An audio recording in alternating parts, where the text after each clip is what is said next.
When you're looking at real estate or home buying or buying your dream home or the current real estate market, whether it's a buyer's market or seller market, one of the things that happens in our modern day world is that with our iPhones and all the technology we have, most of us get headlines news only, and very few people read the data. Or another place where people get news now is thumbnails on YouTube, which are designed for you just to click to watch the video, and then it's some commentary on a certain situation, and it starts to drive narratives. And one of the narratives that we could see developing is a housing crash could be happening because inventory is starting to rise. I wanted to dispel that myth because one of the things that for any of you that watch my Todd Talks videos or my Tuesday tips, and I rely on data analysts, and so my predictions have been highly accurate over the last several years, but it's not because I'm some kind of guru that knows what's going on or I have a crystal ball. It's because we're looking at data and we're forecasting off actual data. That's super important because there's a huge opportunity right now to buy a house. But I want to dispel a few myths. So first off, let's look at this chart. Inventory has reached a post-pandemic high.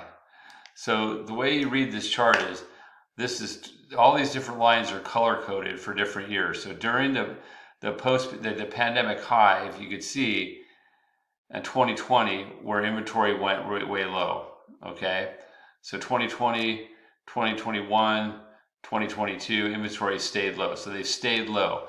And so this is in April, going into April of 2025, where we're starting to see inventory climb. So it climbed higher than the post-pandemic. So it's at a post-pandemic high. But see these gray lines?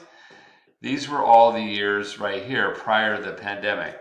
So what that means is when you hear a headline that, oh my gosh, inventory is out of control, no one's buying a house, it's not true. What's happening is that we do have inventory returning to a more normal market. That means more options for you, but it also means the sellers have more competition.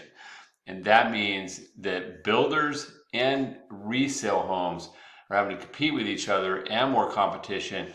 And as a buyer, that gives you more opportunity to negotiate either a price reduction or the thing I usually do right now is a closing cost concession in which we can use to then structure a very great financing package for you on the house. Let me show you one other statistic that's super important as well. This is America's housing deficit. So the blue means we're in a surplus. The orange means that we're in a deficit. So coming out of 08 to 010, we had a massive foreclosure crisis. That got absorbed. The builders started building again. And we had a little bit of a surplus. But look at 2018 through 2024. That is a cumulative housing deficit. It's based on housing starts. So what it means is we know based on current population growth, or really the key piece of data is what's called household formation. So that would be your Gen Z, your Gen Y, so your millennials and Gen Zs forming households, meaning we've gotten married or I'm at that age where I'm ready to buy and start a household. We know based on that data how many new houses will need to be built to keep up with demand. And so those numbers of a systemic shortage are actually accurate. So if you look at where our inventory is now more balanced but below pre-pandemic highs, and we have a structural deficit in the number of housing, it means that there's not going to be a housing crisis at all. We might see some flat price fluctuations, but those can be to your advantage. So basically, here's what happens. The first weekend the house is listed, seller advantage. It's a seller's market. They're not going to negotiate. If it's priced right and if it's a hot area, it'll sell oftentimes with multiple offers. However, if you get past that first weekend or two and it hasn't sold, advantage goes to the buyer. And at that point, you'll start to see pricing concessions or closing cost concessions.